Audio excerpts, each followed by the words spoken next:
कर्पूरगौरं करुणावतारं संसारसारम्। ओम शिवाय, जय माता दी। पुनः स्वागत है आप सभी का। चलिए हमारा उत्तम विषय ले लेते हैं। नक्षत्र में बदला है केतु बाबा ने और उसका सीधा प्रभाव हमारे प्यारे प्यारे कर्क राशि को जाता है कि उनके जीवन पर कैसा बना रहेगा। पहले तिथि समझ लेते हैं, फिर विषय बहुत अच्छे से समझाने का मैं प्रयास करूंगा। 10 नवंबर 2024 दिन रविवार, रात्रि 11:31 से 20 जुलाई 2025 रविवार दोपहर 2:10 तक उत्तर फाल्गुनी नक्षत्र में गोचर करेंगे केतु बाबा। एक तिथि और समझ लीजिए, 18 मई 2025 रविवार शाम 4:30 बजे से सिंह राशि पर गोचर करेंगे केतु बाबा। ये केतु के विषय में बोला जाता है ना भाई, केतु आगे बढ़ेंगे, तो इनका आगे बढ़ना हमेशा पीछे होता है। राशि में भी ये पीछे आते हैं, नक्षत्रों में भी पीछे आते हैं, और नक्षत्र के जो चरण होते हैं, जैसे उत्तर फाल्गुनी के 4 चरण हैं, तो ये चरणों में भी पीछे से चलेंगे। पहले चौथा, फिर तीसरा, दूसरा, फिर पहला।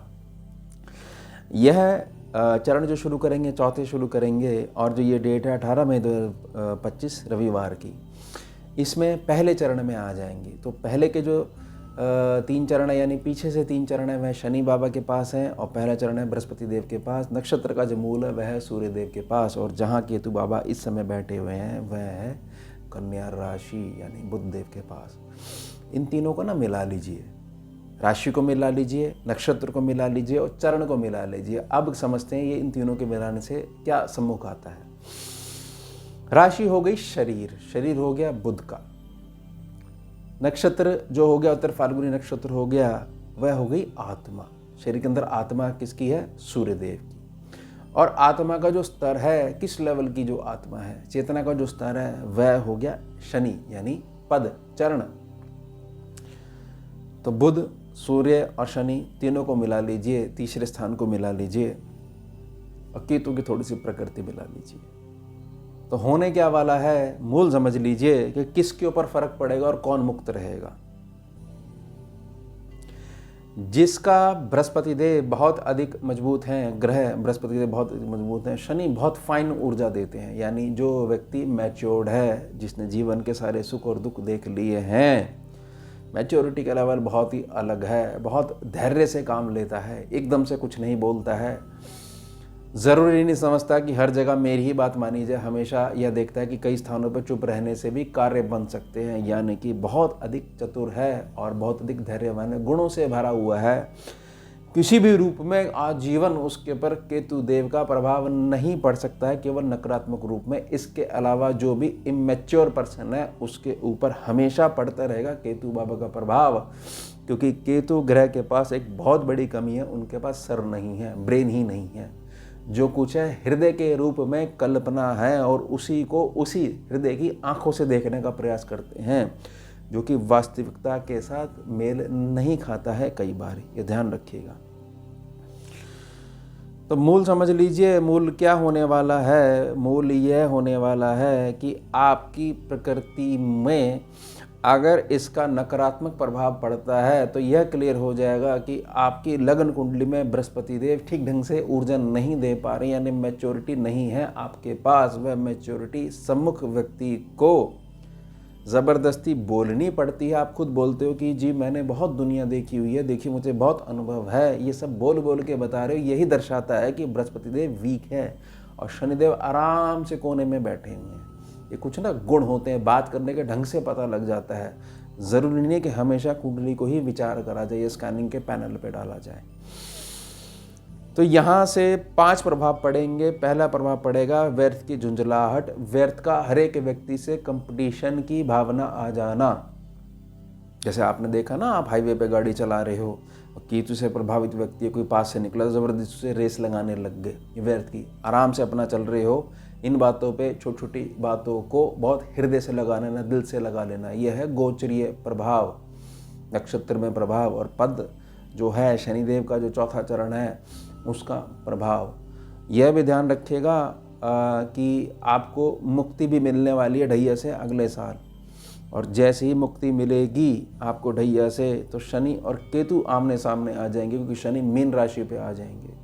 शनि और केतु जब भी आमने सामने आ जाए, एक साथ बैठे या किसी भी प्रकार से दृष्टिगोचर हो, और जातक मात्र अपने कर्मों को सम्मुख रख के एक कर्म योगी के रूप में आगे बढ़ता है, तो ग्रह उसके ऊपर इसी भावना के बल पे, दम पे, संकल्प शक्ति के आधार पर कार्य नहीं कर पाते हैं। जो भी जातक को अपना लक्ष्य क्लियर है और लक्ष्य को साधने के लिए धर्म का आचरण जो करता है, धर्म के मार्ग पर चलता है, कोई भी ग्रह उसको डिगा नहीं सकते हैं। इस बात का भी ध्यान बना के रखिएगा। तो जो आपकी जो नेचर है, इसकी वजह से सबसे पहला प्रभाव आपके जीवन साथी पे पड़ेगा। आपकी व्यर्थ की जो झुंझलाहट है, उससे आपका जीवन साथी और आपके आसपास जो मित्र मंडली है वह प्रभावित होनी शुरू हो जाएगी। आप अलग और आपकी दुनिया बिल्कुल अलग, और आपकी कंप्लेंट की दुनिया बिल्कुल उल्टी चल रही है। सीधा ऐसे कार्य किया जाता है। ध्यान रखिएगा, जीवन साथी का प्रभावित होना यानी घर का वातावरण प्रभावित होना, और यह मान लेना कि वह वातावरण प्रभावित होगा और बाहर जाके बहुत कुछ आप स्वर्ण कमा लोगे, तो यह बिल्कुल भी नहीं हो सकता है। बहुत सारी चीज़ें ऐसी होंगी जो मित्र मंडली का मैंने ये चीज़ करा है।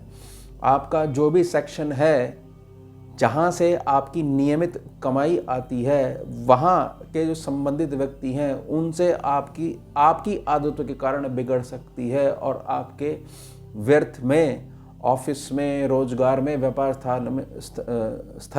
स्थान में एक प्रकार की जो इंक्रीमेंट मिलने वाली थी, उसको आप अपने आचरण के कारण स्वयं ही पीछे कर दोगे। कटेगी नहीं, लेकिन पीछे कर दोगे। यह भी देखना पड़ेगा कि लगन कुंडली उस समय क्या कहती है। ये तो मात्र गोचरीय प्रभाव है। उसके पश्चात जो आपका जो लाभ सेक्शन है, अच्छा भला लाभ आपके लिए तैयार खड़ा हुआ था, लेकिन आपको एक आदत है। क्या आदत है? कि व्यर्थ में भावना के आधार पर यह देख लेना कि मैं सम्मुख व्यक्ति को सीधा करना चाह रहा हूँ। मात्र आपको अपना लाभ निकालना है, सर्व आय स्थान है उसको मजबूत करना है, उसके अलावा कुछ भी नहीं सोचना है। लेकिन केतु बाबा की एनर्जी एक्स्ट्रा होने के कारण और सूर्य शनि का टकराव होने के कारण, मतों के कारण भेद उत्पन्न होने लग जाएगा, और उससे आपका जो सर्वलाभ स्थान है वह प्रभावित हो सकता है। व्यर्थ के चक्कर में अगर पड़ेंगे ही नहीं, तो जहाँ जहाँ केतु बाबा की जो दृष्टि पड़ रही है वह सीधी पड़नी शुरू हो जाएगी। इसलिए मैच्योरिटी के बारे में बात कही गई है। अब मैच्योरिटी का मतलब यह नहीं होता कि आप अपनी कैलकुलेशन यह सम्मुख रखने लग जाओ कि इतने वर्ष तक मैं ऐसे जिया हूँ, आज आपने ऐसी सलाह दी है, मैं कैसे अपनी नाक नीचे कर लूँ। यही है नेगेटिव केतु। व्यर्थ में कोई है ही नहीं चीज़, उसको सोचे जा रहे हो, परिकल्पनाओं में घूमे जा रहे हो। ध्यान रखिएगा। और अंतिम प्रभाव पड़ेगा पूरे के पूरे आपके कुटुंब के वाले सेक्शन पे, आपकी वाणी के सेक्शन पे, आपके धन के सेक्शन पे। प्रार्थना क्या रहेगी? जो शुरू में मैंने एक वाहन का एग्जाम्पल दिया ना, हाईवे पे जा रहे और व्यर्थ में एक भावना आ गई, ये कैसे निकल गया, हम भी चलेंगे। ये है एक केतु, समझ लीजिए रहस्यमय तरीके से निचला केतु, नेगेटिविटी देने वाला। व्यर्थ में आप अपनी बिगाड़ लोगे वाणी के माध्यम से, और उसका स्तर जो होगा वह होगा हृदय। और वैसे भी ये कर्क राशि वाला साइन है। अगर इन्होंने कोई बात पकड़ ली तो इधर दुनिया इधर की उधर हो जाए, ये बाहर ही नहीं आते हैं। तो अब उस प्रकृति को समझिए। पकड़ना क्या है? अपना लक्ष्य पकड़ना है, और उस लक्ष्य के लिए यहाँ बृहस्पति देव और शनिदेव के आशीर्वाद के लिए प्रार्थना करी जा रही है। प्रार्थना करी जा रही है कि अगला साल मंगल ग्रह को, पूर्ण साल मंगल ग्रह को समर्पित है। मंगल के पास संकल्प है, लेकिन बुजुर्ग का आशीर्वाद होगा तो दिशाहीन नहीं हो सकेंगे मंगल। उस बात का ध्यान रखिए। उसको एक प्रकार का आधार देने के लिए प्रकृति के आशीर्वाद से ये मूव हुआ है केतु का उत्तर फाल्गुनी नक्षत्र में, और ये उल्टे चलते हुए फिर बृहस्पति देव के पास आएंगे। तब तक ये आगे बढ़ चुके होंगे, यानी सिंह पे आ चुके होंगे, यहाँ पर आ जाएंगे। तो उससे पहले बीज को रोपना है, उसको एक प्रकार संयोजित करके रखना है। लेकिन हर 2 घंटे में जमीन खोद के अगर यह देखते रहोगे कि पेड़ बना कि नहीं बना, तो आप ही बताओ कि बीज नष्ट हुआ या नहीं हुआ। डाउट आ क्यों रहा है कि ये कार्य हो पाएगा या नहीं हो पाएगा, क्या ये मैंने ठीक करा या नहीं करा? यहीं पर तो प्रार्थना करी गई है कि जो मैच्योर्ड पर्सन है उसके ऊपर केतु की नेगेटिविटी का कोई भी फर्क नहीं पड़ता है। स्कैनिंग विद्या में जब भी हम केतु देव को पैनल पे डालते थे, तो जो अब तक की विद्वानों की जो कैलकुलेशन बनी हुई है, बहुत बुजुर्ग विद्वानों की जो कैलकुलेशन बनी हुई है, वह मैंने निजी तौर पर यह देखी है, वह असर नहीं कर पाती थी। क्योंकि केतु जो अपना होस्ट होता है, जो जातक है, उसके वहाँ पर जो केतु बैठे हुए हैं, वह केतु अन्य नवग्रहों से भी कार्य लेते हुए साधते हैं, और अन्य नवग्रह के ऊपर जो रिश्ता उस होस्ट से यानी जातक से बना हुआ होता है, अगर जातक उनके साथ सम्मान का व्यवहार नहीं कर पाता है तो केतु नेगेटिव हो जाते हैं।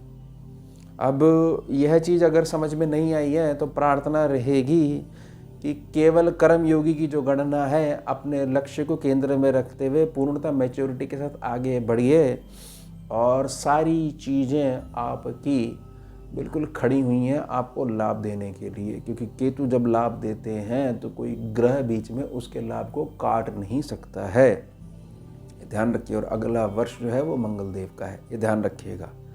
और बहुत बड़ा रिलीफ भी आपको मार्च के एंड में मिल जाएगा शनिदेव से, और सम्मुख भी आ जाएंगे, यह भी ध्यान रखिएगा। तो कर्म की प्रधानता वाला जातक जो है कर्म की प्रधानता को सम्मुख रखता है। अब उपाय क्या करना है आपने? महादेव सबको अपनाते हैं, शिवलिंग का पूजन करना आरंभ करिए, और शिवलिंग में जो शिव परिवार है वहाँ जो भगवान गणेश बैठे हुए हैं, अपने पिता की गुरु की जो स्तुति कर रहे हैं, ध्यान में हैं, केवल वहीं पे जो गणेश जी हैं उनकी स्तुति करिए। बहुत अधिक आपको लाभ मिलने लग जाएगा। जो केतु बाबा के सर नहीं है ना, तो उनको दिशा मिलने लग जाएगी, बुद्धि आ जाएगी उनके पास, बैलेंस हो जाएगा। और बुधदेव जो बैलेंस कर रहे हैं सूर्य शनि में, उसको ताकत प्राप्त होगी। केतु की अगर एक्स्ट्रा एनर्जी आपके शरीर में बनी हुई है तो जितना बेजुबान जीव है, अगर उसके शरीर को स्पर्श करते हो, सेवा करते हो, तो केतु की एक्स्ट्रा एनर्जी वो एब्जॉर्ब कर लेते हैं। ये प्रकृति है। इस उपाय को हमेशा ध्यान रखिएगा। इससे बड़ा कोई भी उपाय नहीं है, एनर्जी ही एब्जॉर्ब कर लेगा। यही मंगल देव के संदर्भ में भी है। अगला वर्ष मंगल देव का है, और प्रार्थना कर रहा हूं कि आज से ही कुछ नियम बनाइए, व्यायाम का, परिश्रम का, पसीना बहाइए, एक्स्ट्रा मंगल की एनर्जी निकल जाया करेगी। तो अभी से आपके जो एक प्रकार से कह सकते हो कि शुभता वाले जो दिन है उसका प्रारंभ हो जाएगा। प्रार्थना रहेगी। बाकी ये होस्ट वाली जो मैंने बात कही ना, केतु कैसे काम करते हैं, क्या हमारा अनुभव रहा है, ये मैं लेके आऊँगा, बहुत अच्छे से समझाऊँगा। और पूरी अब तक की जो गणना है इतने वर्षों की, सभी लोग उसी को रिपीट करते हुए सम्मुख रख रहे हैं। लेकिन क्योंकि ये साधना मार्ग से बाहर निकले और प्योर मेटाफिजिक्स है, तत्व मीमांसा है, ये पूरी की पूरी विद्या जो है, स्कैनिंग विद्या, ये बहुत ज़्यादा प्रैक्टिकल है। तो उसने हमारे भी जो गणनाएं जो पूर्व में थी उनको भी बदल के रख दिया। वो मैं वीडियो ज़रूर लेके आऊँगा। तो ये हो गया हमारा उत्तम विषय। अब मिलते हैं आपसे अगले भाग में नए विषय के साथ। जुड़िए और जोड़िए। ओम शिवा, जय माता। भुजगेन्द्रहारम् कर्पूरगौरं करुणावतारं